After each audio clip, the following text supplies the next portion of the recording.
Uh, we're sorry everyone for the slight delay here. If you're wondering, we're just having a little bit of difficulty with our interpretation today, and but we are going to begin our call. I do not think that we have interpretation available. Is that correct? It's not showing up for me either. We have our interpreter, so on nous excuse beaucoup, mais on n'a pas interprétation qui est disponible aujourd'hui. Donc, pour nos collègues en français, s'il vous plaît, utilisez le chat si vous voulez pour avoir clarification. On sait que c'est pas idéal. We know it is not ideal for our francophone colleagues to join us, and apologies, but technically the interpretation for some reason today is just not working. We are recording this call as a regular GFAN call. We do record our calls and put them up on our website so that colleagues who aren't able to join us in real time are able to go and listen, or, if you find the conversation so exciting, you're able to go back yourself and rewatch this at a later time for information that you may have missed. But welcome everyone to today's GFAN call. Today we will have a little bit of an agenda that we wanted to, as many of you who've joined us over the last few calls, we have been trying to share information around the Grant Cycle 8, which is, as you know, allocation letters were sent out in the last few weeks or early last month, and we're trying to share out information and gather information for all of you and from various different sources around what colleagues in country are looking at and considering as their countries and CCMs are preparing applications for the 8th grant cycle of the Global Fund. And so today we invited a number of colleagues to come and discuss opportunities and challenges around innovations in GC8. So we have colleagues from AVAC, we have colleagues from the Diagnostic Equity Consortium. We also have colleagues from Medicines for Malaria Venture, and we're going to go through with presentations or discussions from each of them. I'm not sure that everybody has slides, but discussions from each of them to sort of give us a bit of an update around lenacapavir, around near point of care screen and testing for TB, and some of the innovative malaria treatment options, and what some considerations are for thinking about in terms of GC8, and an opportunity to have some clarification and back and forth with questions today. And then we will probably have to wrap the call because it will be a lot of information, but hope that you're able to stick with us. So on the next slide, I think just before we jump into it, part of the reason and part of the framing for today's call is, we're hearing a lot about innovation. I would say we hear a lot about innovation all of the time. And innovation is wonderful, important, valuable, but it is sometimes used as a code for being able to counteract funding cuts or for being able to do more with less, let's just say it that way. And we wanted to make sure that we were giving an opportunity to discuss as GFAN that innovations are welcome. Some of them are indeed the kinds of things that we can expect to make incredible changes in the work we do. We've certainly seen that before, but when there are difficult prioritization decisions, we have to make sure that we're reflecting on sort of the right sizing of innovation and that colleagues understand what the value of different innovations are, whether they be in methods or diagnostics, treatments, et cetera. And so we invited a number of colleagues today to join us for this conversation, and we're just going to jump into that right away. And just as a reminder for all of you, we'll put it up again at the end of the call, but on the next slide, we are building essentially a repository of resources that are available to all of you and partners around Grant Cycle 8, where we can share guidance documents when they're available, or other sort of think pieces or other events and important resources around Grant Cycle 8. So we'll share that again probably towards the end of the call. But without sort of further ado, we wanted to start around sort of some lessons learned through the lenacapavir rollout and what that may or may not mean for us in terms of thinking through GC8 prioritization at a country level and as advocates. So Mitchell Warren is with us from AVAC. And Mitchell, I saw you join, and now I'm struggling to find you in my No, list of colleagues. Katie, I'm here. Hello, Mitchell. Good Very well. afternoon. Good morning. It's wonderful to see you, and I will pass it over to you. I think we've given you about 10 minutes, so, good luck with that. But thank you so much for joining us and really appreciate your reflections and thoughts. Great. Well, Katie and Quentin, thank you so much for inviting me. It's great to see everybody. I do have slides which I'll put up. And as you said, good luck with that time slot. Katie, I have a lot of slides intentionally not to present, really to leave as a resource afterwards. But please do feel free to cut me off. I don't want to eat into more time than is needed. And I just want to pick up on what you said. Innovation is a wonderful innovation, to state the obvious to this group. Innovation is not impact. Developing a new technology is a wonderful thing scientifically. That's not what this is about. Innovation only matters if we deliver it, as I say over and over again, with speed, scale, and equity. Otherwise, we just have some cool new product. And that's not what we're about. So I'm going to try to give you a sense of what's happened with Len. I will say I am going to present what I think is the classic best of times, worst of times, and over the last 15 months, what I think of to be one of the cruelest ironies. I'll just give you the spoiler alert here. This is in HIV at least, and I'm delighted to have TB and malaria colleagues on. In HIV prevention, this is our greatest scientific opportunity ever. It is not perfect, but it is our best opportunity ever, and it's coming at the worst time politically and economically. Again, you all know that. That's why we're having this call. But that's this cruel irony that we're faced with right now. This just gives you a high-level view of where we are. This is not our first time of innovation. I think it's important to remember that over the last 15 years, we have seen not only the demonstrated evidence of treatment as prevention that began back in 2011 with that huge HPTN-052 trial, but we've had the addition of oral PrEP, injectable cabotegravir, and the dapivirine vaginal ring.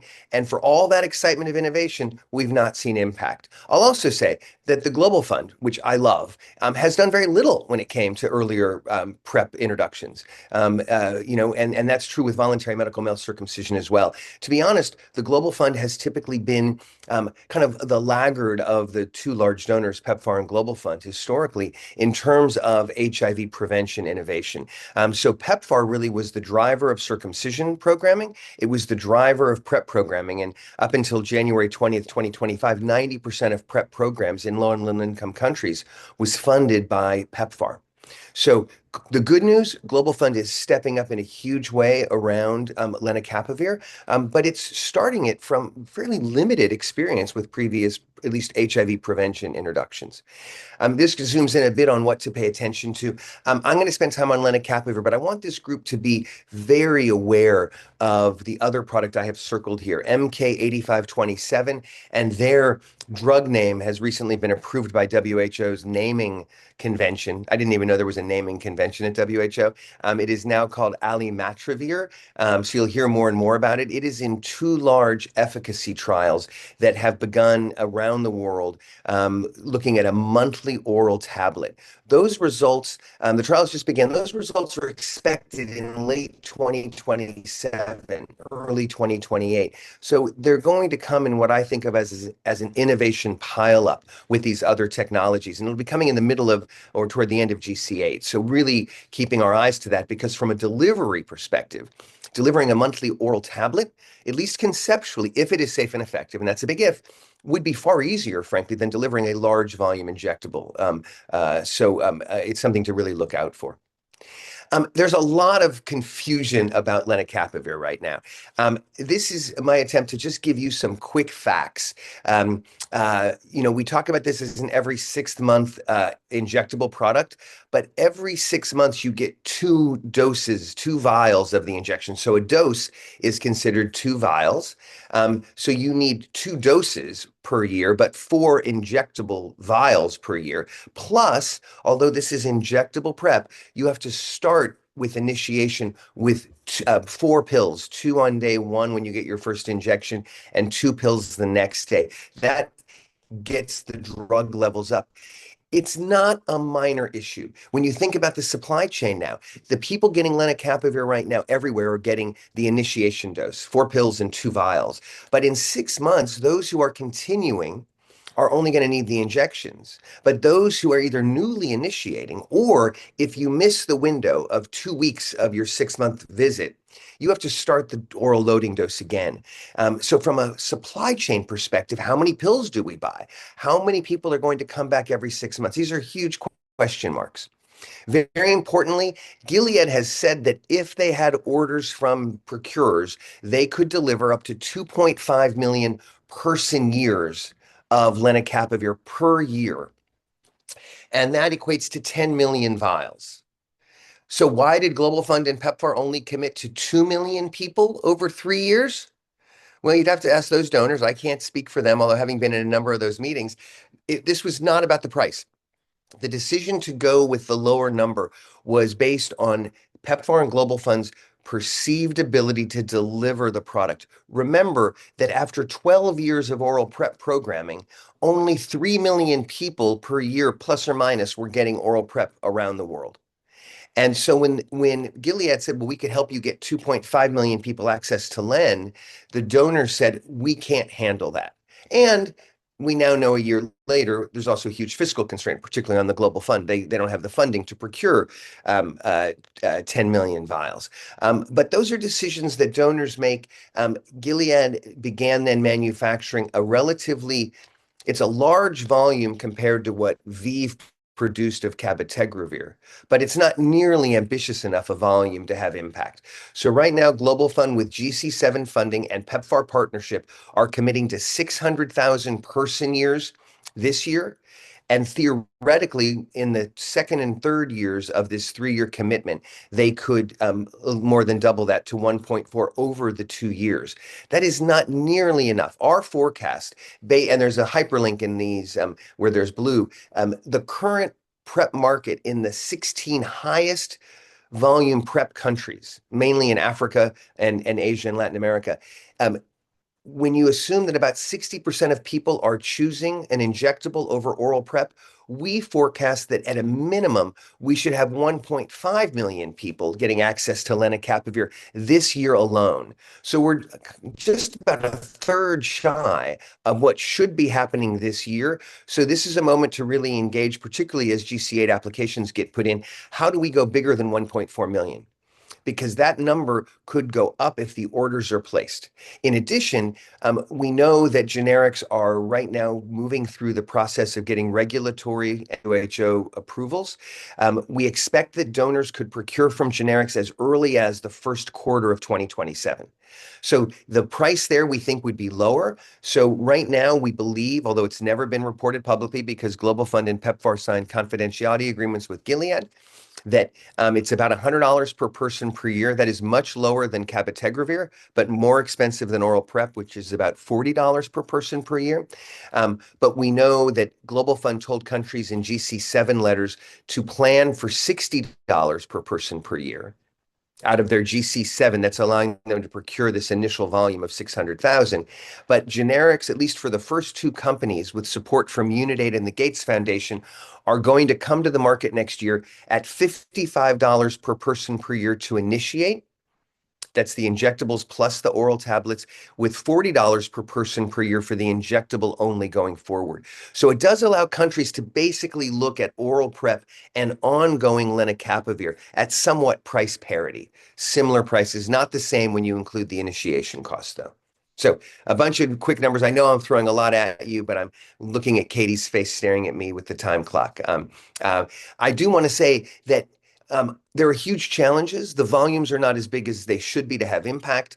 There have been a number of issues about supply chain issues coming up already in the early deliveries. But there is a good news here. What happened in 1 year from December 2024 to World AIDS Day 2025 was unprecedented. I don't want to sugarcoat it.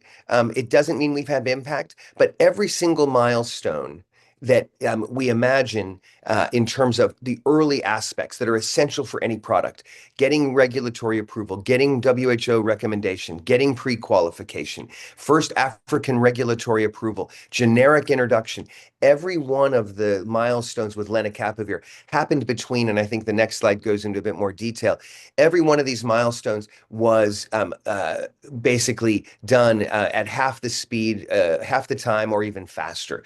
It does show that we have a learning community. And I want to just flag that as we think about that next product, MK8527, that oral PrEP tablet, how can we go faster still with every one of these milestones? Not least of which is how do we get to larger volumes? Again, I'm not going to go into all the detail here. These are all available, but very quick regulatory approvals you can see, particularly in East and Southern Africa. Product is arriving, and this is all available on our website. If you go to avac.org/lenacapavir, all of these graphics are there. But you can see in these green syringes, this is where implementation has started. Nigeria, Zambia, Kenya, Zimbabwe, Eswatini. All of that is via the Global Fund. One little thing I'll flag is that the PEPFAR supply, which is happening in some of the same countries and 3 new countries, Malawi, Ukraine, and Philippines, for the first time, PEPFAR is procuring their lenacapavir via the Global Fund system through WAMBO. And as you all probably seen in the last week or so, this is clearly a trial balloon for PEPFAR. They're looking to move all of their procurement through the Global Fund. That raises lots of questions that we can always talk about, again, across all disease areas. Implementation science is happening, again, in a number of countries.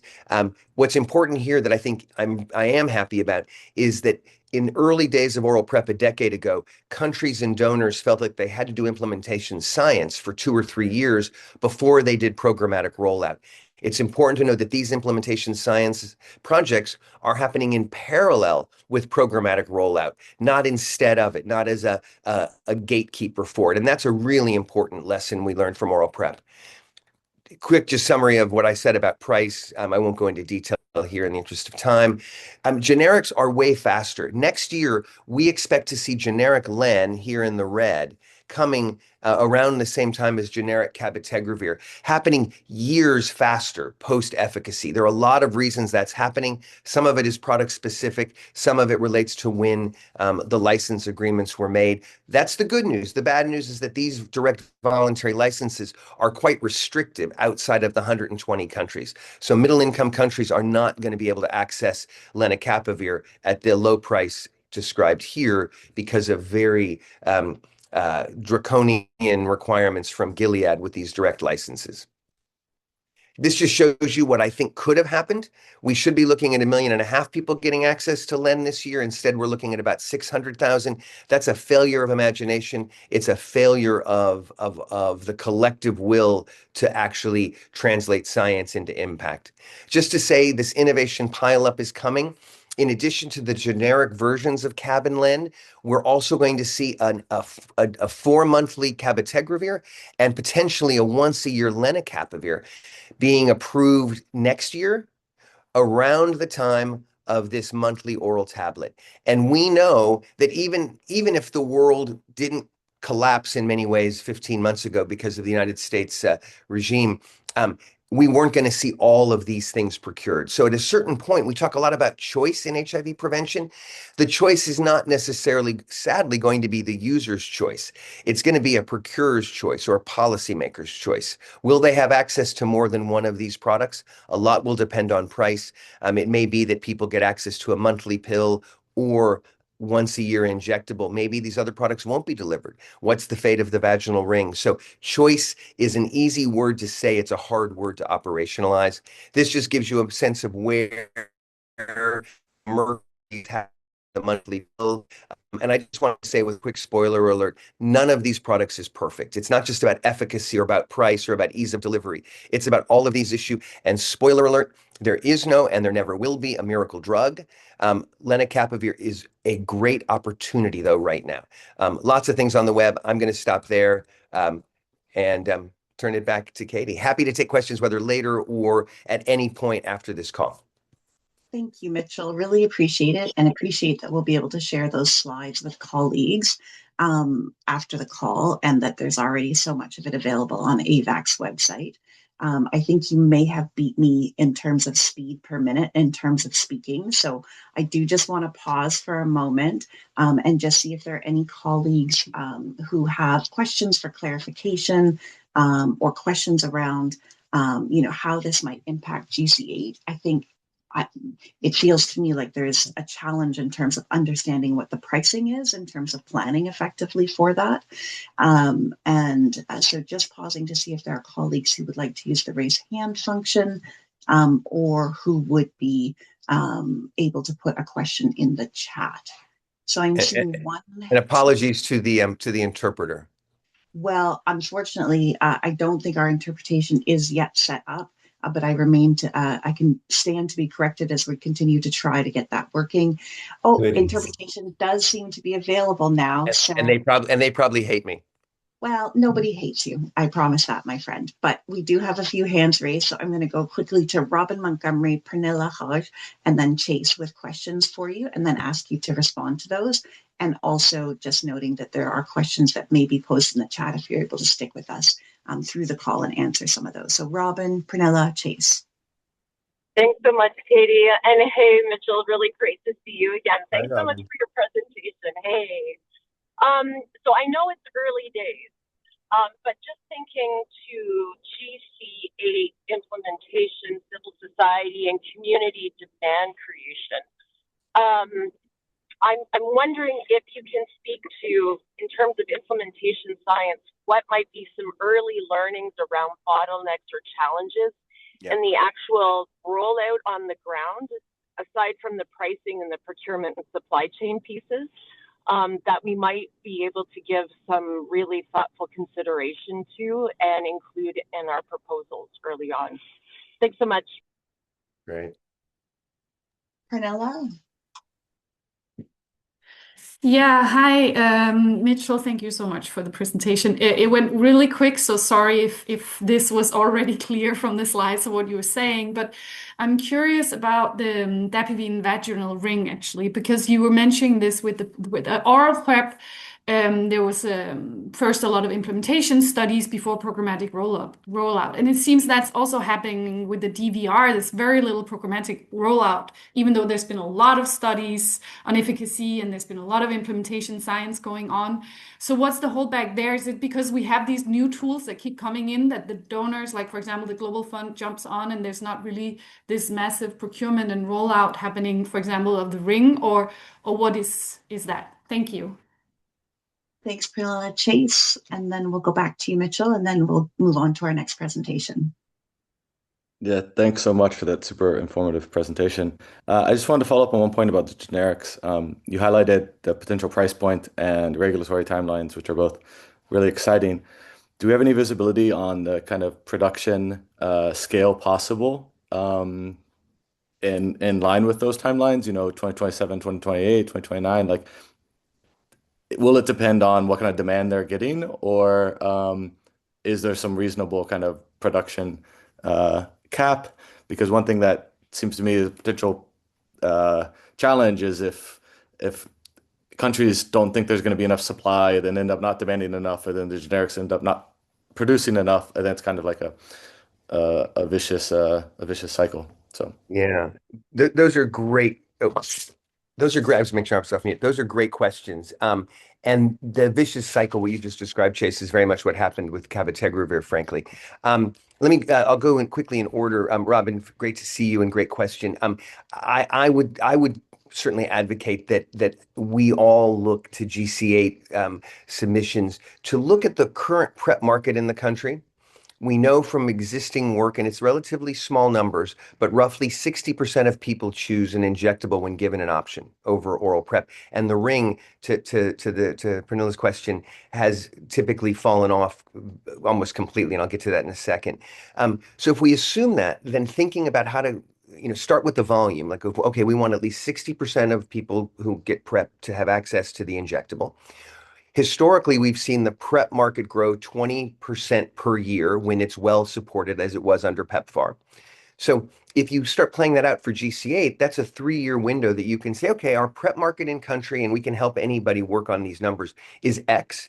It's going to be X plus 20% in year 1, 20% more in 2, 20% more in 3, and 60% of that conceptually should be on land. That should at a minimum be our target, I think, everywhere. And then you'd have to say, how do we build the program? And I think your issue of demand generation is a great one. I was amused. I was at a meeting last month when only 2 countries had introduced Len, and they'd only had it in the market for 2 months with only limited supplies. And people were saying, oh, demand has outstripped supply. We don't yet really know. I mean, we're talking about the earliest days. There's a huge amount of interest and a lot of novelty, but we haven't even begun to create demand for this product. So we do need to make sure that GC8 proposals not only have money for procurement, but have money for demand generation. And one of the biggest questions about implementation science, I think, is will people come back at 6 months? Longer may not be better. We always say it is, but we don't know if people, we know with cabotegravir that's given every 2 months that we saw people in the clinical trials, pretty much everybody stayed on for the whole period. But we typically see a decline, and at 6 months out, about 70% of people had come back for their third dose of cabotegravir. So is it going to be better or worse with Len? So one of the big questions is what's going to happen at 6 months? Are people going to come back on time? Because if they don't, we have this additional cost of more oral tablets. So that to me is one of the biggest questions, and it's about really being focused on that. And I think it is still early days to know what those bottlenecks are, but I think we're beginning to get a sense of programs self-rationing, of being worried about having people come back and not get products so they won't go bigger. So we need to calibrate that. I don't want people to come back and have stockouts, but I also don't want to find out what's happened in every product in 30 years, including a product I worked on, the female condom, that we never create the demand and people say, oh, the product failed. No, actually, we failed in building programs. So let's not get into that trap. And I'd rather build a little demand that can't be met overnight than not build demand at all. In terms of DVR, the Global Fund did have what they called the EMAV, which I can't remember what the acronym was. It was a special fund from CIF Resources to buy the vaginal ring at a relatively still high price, but a slightly lower price. And only 2 countries, after a year of trying, wanted the ring. And some of that, some countries, there was lots of advocacy in the country to get the ring, but the countries didn't want it. I tend to think when you put the word vagina in a product, policymakers tend to get scared. And that happened certainly with the female condom, which didn't even have the word vagina in it. But we do know from programs that had access to all 3 products that the choice of the ring was plummeted when people had the option of cabotegravir and oral prep. So it's a challenging product. There is a 3-monthly ring coming, and we'll see what happens there. In terms of generics, we don't know their production capacity, but I believe that there's 6 license holders right now. 2 of them were provided financing from Unidate and Gates to go faster and at a lower price. So we know those 2 are going to get to the market early next year. I am not worried. I think if we were to get to 2 or even 3 million Len users per year, these generics can easily meet that need, and Gilead would still be available, and I think it would provide product in an absolute pinch. So I'm not worried about supply constraints. One of the big question marks we have is how quickly they can deliver it post-approval. It is not the easiest product in the world to make. It's not the hardest, but they need orders. And one of the biggest things right now is we need Global Fund and PEPFAR to place large orders now for 2027. Gilead said they had a 9-month lead time from order to delivery. And generics are probably going to be lower, but still probably have 3 to 6 months of lead time. So if those orders don't get in by the middle of the year, even if they do get approvals, they're not going to have product to ship in early 2027. So getting these demand forecasts is probably one of the most critical bottlenecks to solve for. And I realize we are at the bottom of the hour, and there are 2 more therapeutic areas to unpack, and I don't want to take any of Sharon Ann's time. Thanks, Mitchell. Well, I think we probably, I appreciate those. I think there's some really interesting reflections and very key points that you raised in terms of very concrete ways that colleagues can look at lenacapavir, both demand generation, supply, and what's needed to get ready for 2027 in terms of the lead time that manufacturers currently need. So thank you for all of those. And just noting in the chat before she speaks to us about near point of care tests for TB, screening and testing for TB, Sharon Ann has shared an additional resource around lenacapavir, and we'll add that into what we share following the call and put up on our website. But Sharon Ann, I did just want to pass it over to you, and I won't take too much time to introduce because I know that you will do a much better job of it in terms of what the near point of care tests are. So Sharon Ann, I'll pass it over to you.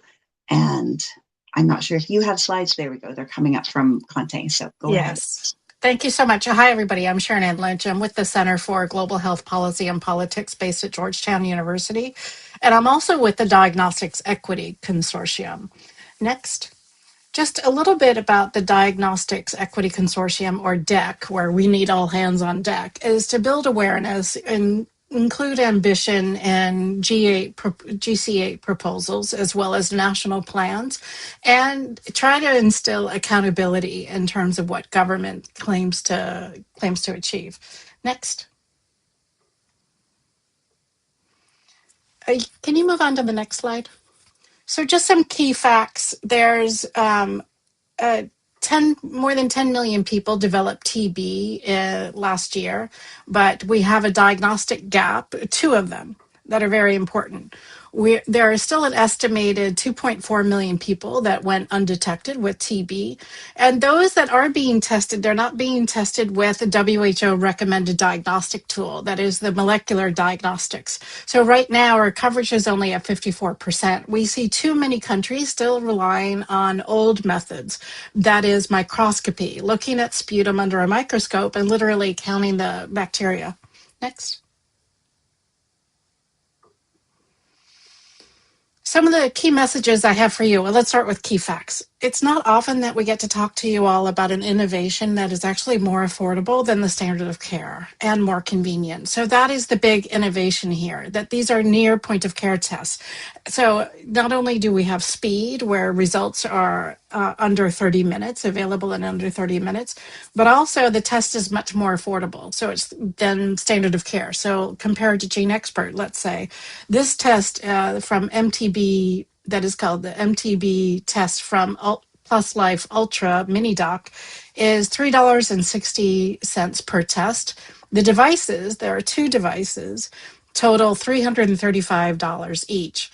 Now, these are ideal for decentralized setting. That means primary health care specifically, but also can be used at the community level because they run on batteries. Next. So one question that, Katie had when she heard me talk about NPOX is, what is the difference between near point of care and point of care? The difference is equipment. So true point of care tests have only, they don't need equipment and they don't need electricity. So this requires equipment. And I'm going to show you the equipment if you can see me. So this is one machine. It's called the thermalizer. And this is the mini dock. So you see how small it is. Both of these can run off a battery. And in fact, the mini dock can run off the same sort of battery external battery that you use to charge your phone. So the recommendations from WHO, first, no, you're fine, Quentin. You can go on to the next one. So the recommendations from WHO, this was a new class of test platforms. This is also a platform that could use other tests. And I'll talk about some of the other tests that the manufacturer is coming out with.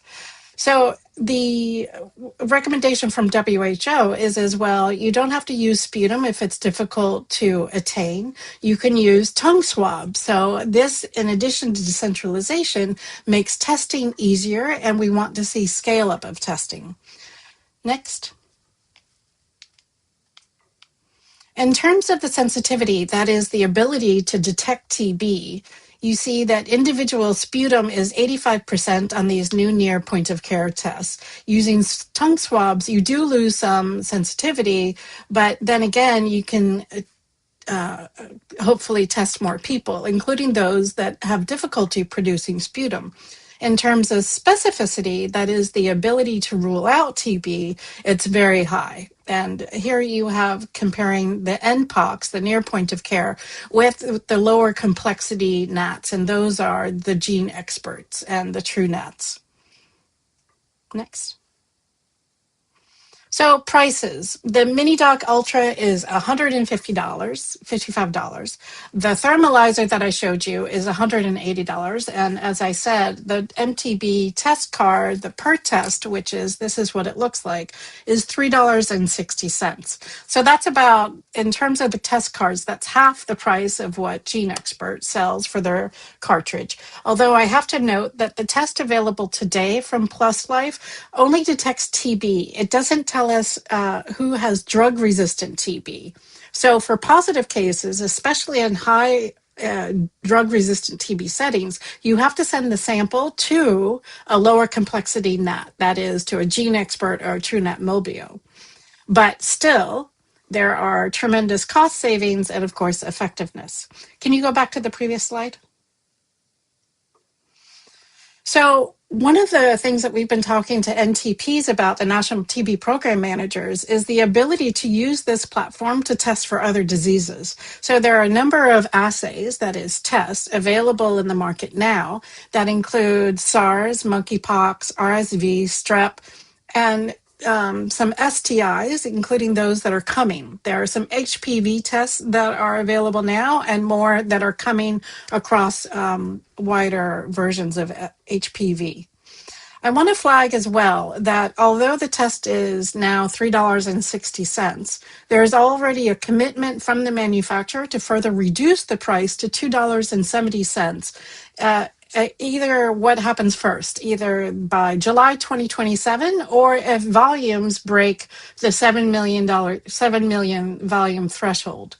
The Global Fund is offering these tests, the individual cartridges, for $1.10 for early adopter countries to be able to purchase in 2026. So those 13 early adopter countries can purchase for $1.10. Next.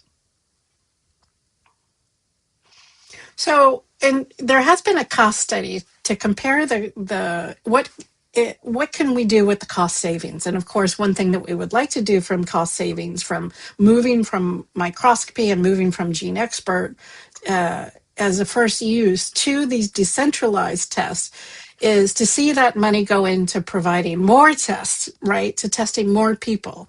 So a few things, and this of course helps when making the case of inclusion for these NPOC tests, these near point of care tests in GC8, is the reduction in diagnostic costs. So here looking at two countries, Bangladesh and Indonesia, and using real world data.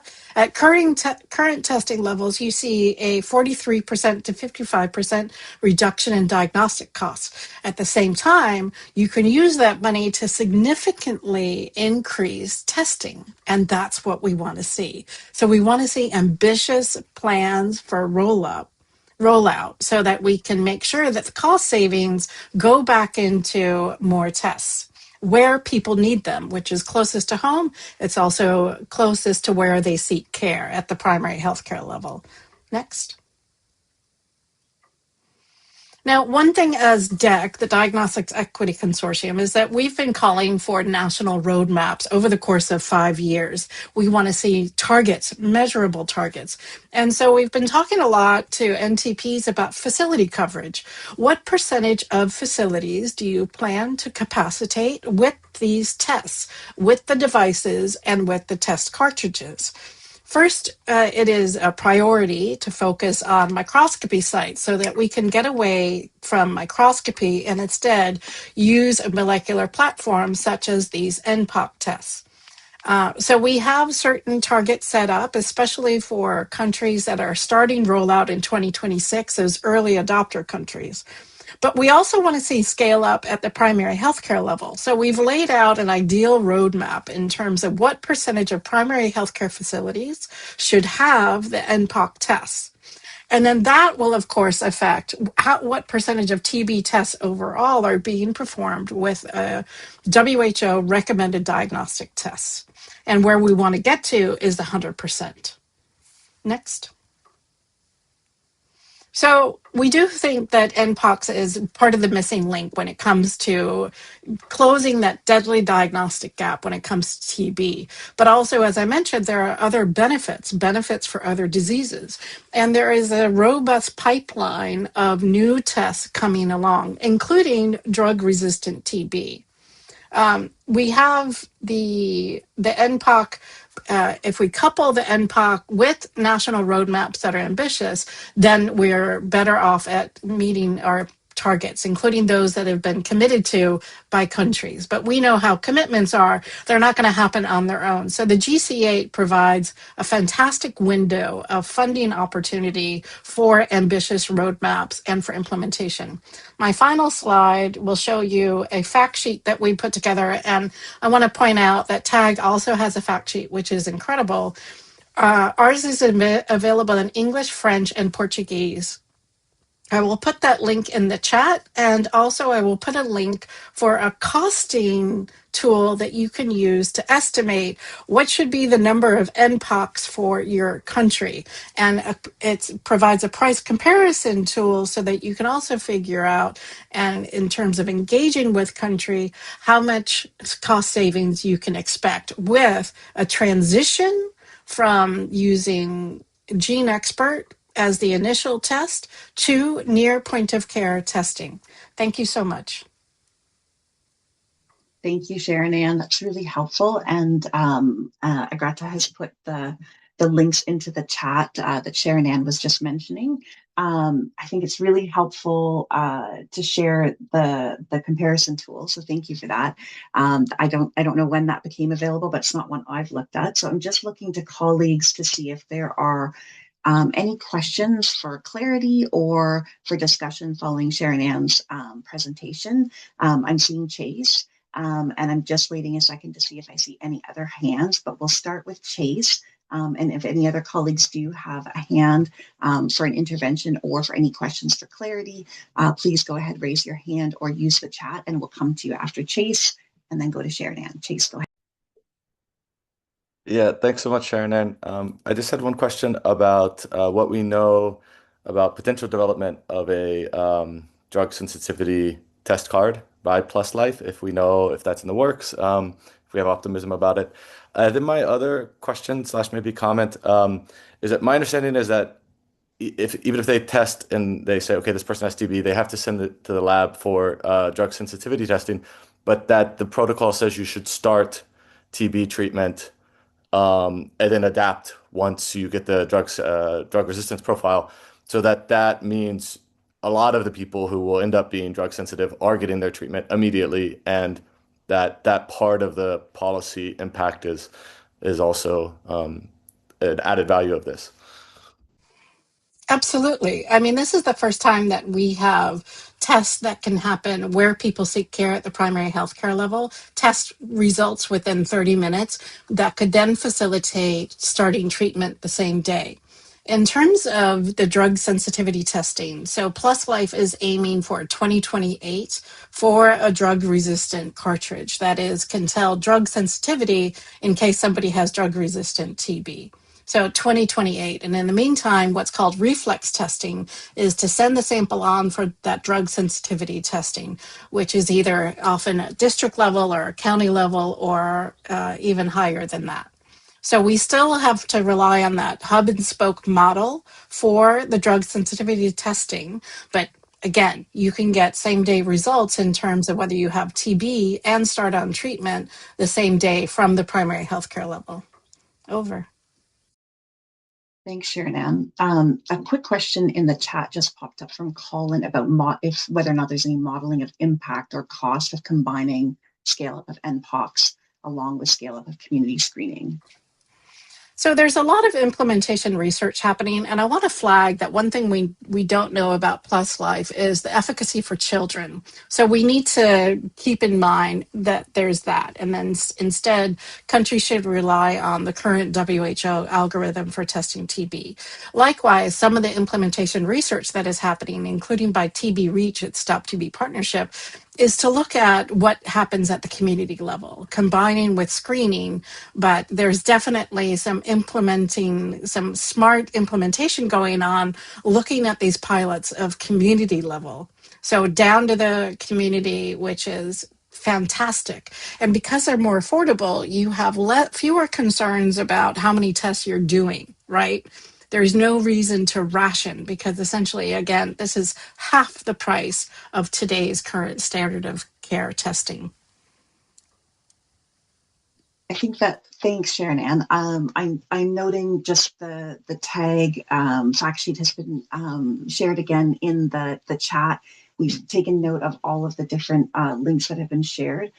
So thank you, Sharon Ann, and colleagues who've been sharing resources. We'll make sure those are available with the call.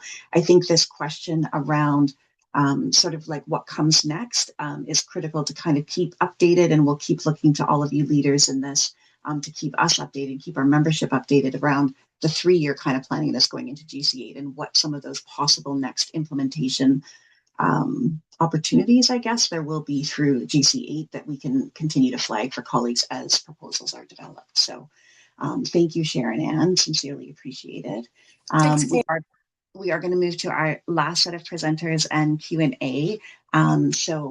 We are joined today by colleagues who may or may not be on one of their first ever GFAN calls. So welcome to George and to Pierre. I believe it is from from Medicines for Malaria Venture. So hoping that this isn't your first call, but if it is, noting that you're very welcome. We have about close to 50 colleagues online. And as we've noted, we do have these calls regularly. So there's opportunities for follow up and further discussion from today, but would just pass it over to you, George and Pierre, for your remarks, and then we'll open it up for questions and any clarifications that are needed. So over to you. Thank you for joining us. Great. I'm going to just make literally 2 or 3 sentences of introduction. So I actually am joined by other MMV colleagues. So Katia and Sylvia, I think, who are more regularly connected here from our advocacy team are here. But this popped up on our radar. Pierre and I work within Medicines for Malaria Venture. We're a product development partnership focused on malaria medicines. And Pierre and I both work in the access to medicine space. So we have a lot of R&D colleagues, but then there's a cluster that does access with successfully launched or to be soon arriving malaria products. So we feel a little bit like a fish out of water because this is a great group, and I've known Mitchell for a while, and I love some of the work you guys do. I don't know how relevant a lot of what is coming through on malaria is going to be for 80% of the people on this call. So we're keeping this very high level, but very happy to engage with this whole group or a subgroup of people if you want a lot more details. We're literally going to take you through one slide. But just so you know the way Pierre framed what he's going to show you, we're really not going to take you through the drug development history or how many drugs today are currently being managed for access. This is really what we think of from 2026 through 2028, what kind of new emerging drugs specifically, and this is just medicines, right? I'm not going through diagnostics. I'm not going through spatial repellents. I'm not going through new bed nets. We're drug developers. We're going to focus specifically in the category of medicines that we think are addressing one of the most urgent emerging threats in Africa, where malaria is obviously predominant, and that is drug resistance. So that's the framing of a very detailed laser view for you about what should be up and coming and important for AMDR and to malarial drug resistance. So Pierre, why don't you introduce yourself and then give us the snapshot, and then we can take any questions people might have after you walk them through the helicopter ride. Sure. Can you see my screen?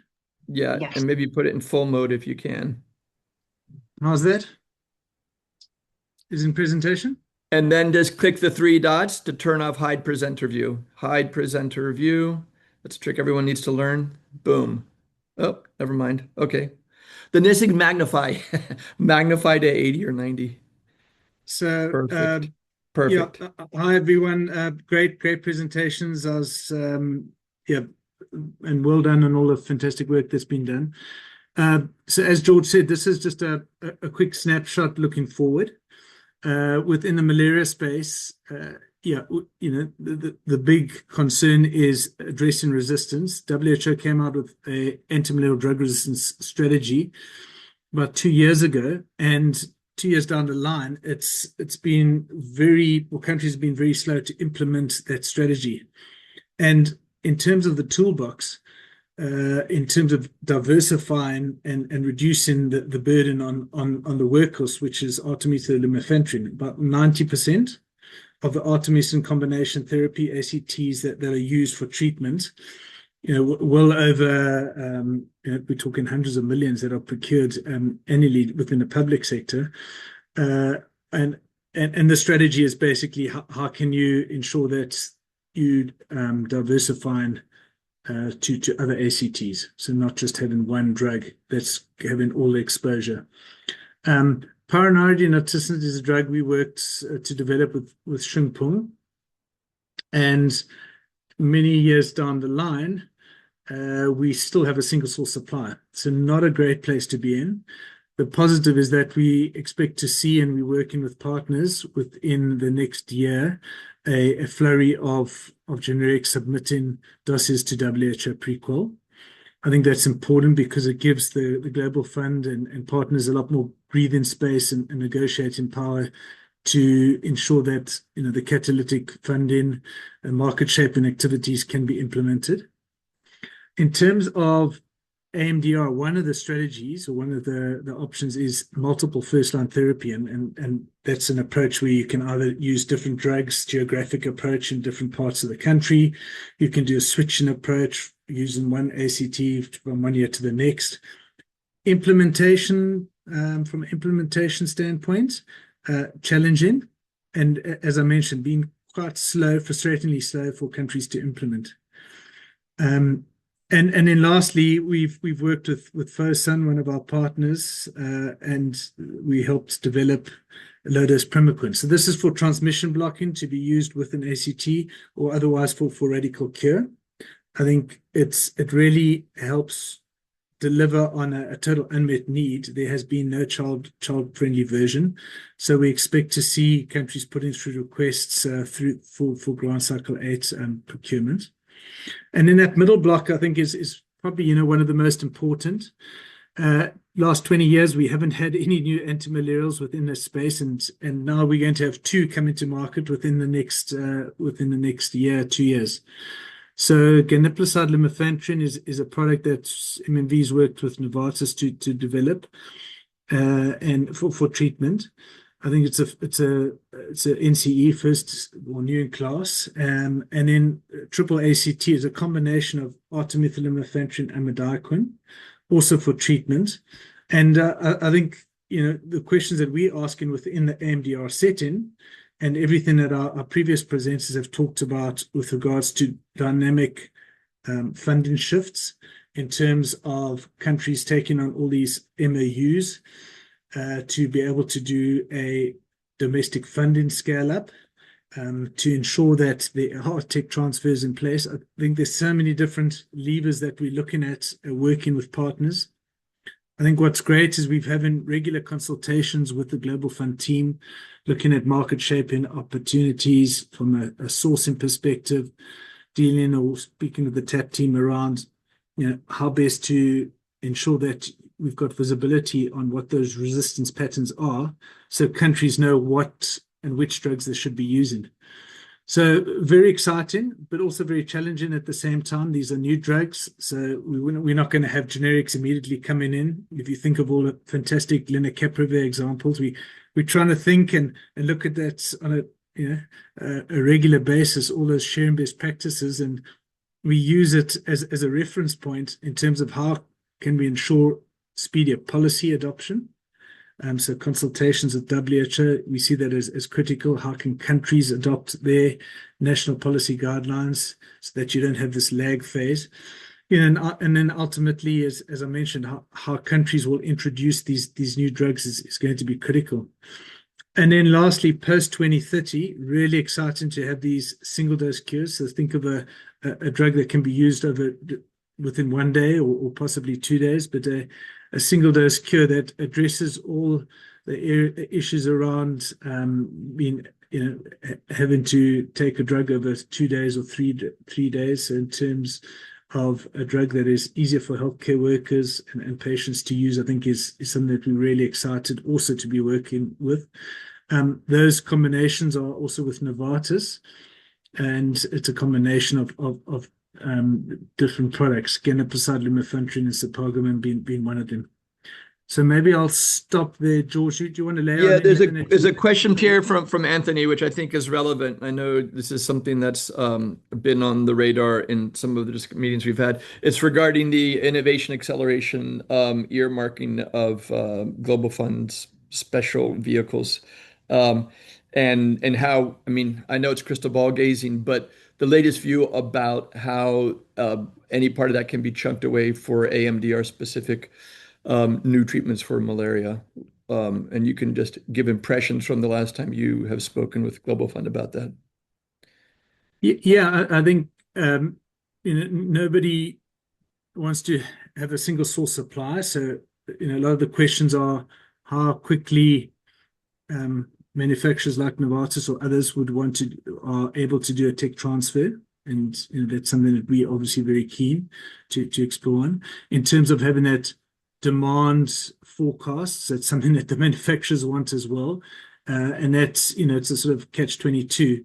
Without the demand, it makes negotiations quite challenging. The hope is that we've got a subset of probably 8 countries where we've got delayed parasite clearance confirmed and is suspected. So we know where the problems are.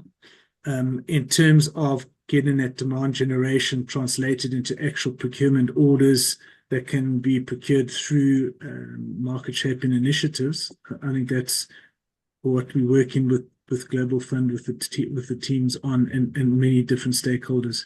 So I don't have a really defined. I think it's work in progress. These are ganapraside, lumefantrine is going to be submitted within a month's time to Swissmedic. So we've got a bit of time to play with, but not too much time. And yeah, we want to ensure that these tools don't sit on a shelf, but they're used, but used where they're needed. So maybe a nuance on Anthony's question, and then I see Delphine had one. So Anthony, there's 2 things. On MFT as it stands today, these are all existing artemisinin and combination therapies. There's up to 4 that could be deployed. And I don't think the innovation funds from Global Fund are seen as the vehicle through which they would be supporting MFT pilots. There's actually a large Unitate grant right now, some of you might be familiar with, that's supporting MFT in multiple countries to do an operational scale up. Whether a new drug like Ganlum can be seen as part of an MFT strategy, that's certainly the desired outcome, we hope. In the meantime, an earmarking for its initial market introduction 2028 would be something we'd love to see the Global Fund Innovation Fund being used for, and we don't have a beat on that quite now. Delphine, the question on these drugs being for PF, there is certainly a push to make sure that they work on blood stage VIVACs, but yes, the predominant clinical phase 3 programs are developed in PF environments, and a pediatric formulation will be critical for the single dose cure. So yeah, even though that's a few years away. Thank you both very much for picking up on the questions that are in the chat. And I think it may be me, but I think potentially having another conversation where we focus on sort of the malaria thing, so we can tease out a little bit more, like George, what you were just sort of saying around sort of the Unitate scale up of the work that's currently ongoing, and whether or not that could help us get more information around market information for the GC8 period. I think it would be helpful for advocates to understand some of those sort of things a little bit better in terms of advocating within their GC8 prep kind of conversations. It may just be me that needs to catch up. No, that makes sense. I think it could be very helpful. Yeah, it could be a useful conversation to have and to focus sort of on advocacy. I don't see any hands raised, but I haven't asked for them yet. So I do just want to quickly give an opportunity to see if there are any sort of further questions that colleagues couldn't raise in the chat, although we are at time and I'm not seeing any. So I did just want to thank George and Pierre and Sharon Ann and Mitchell and other colleagues who contributed in advance of this call and sharing other resources and questions in the chat. So thank you very much for joining us today. As we know, these GC8 prep conversations are ongoing and we're still trying to figure out what's useful and valuable to our members.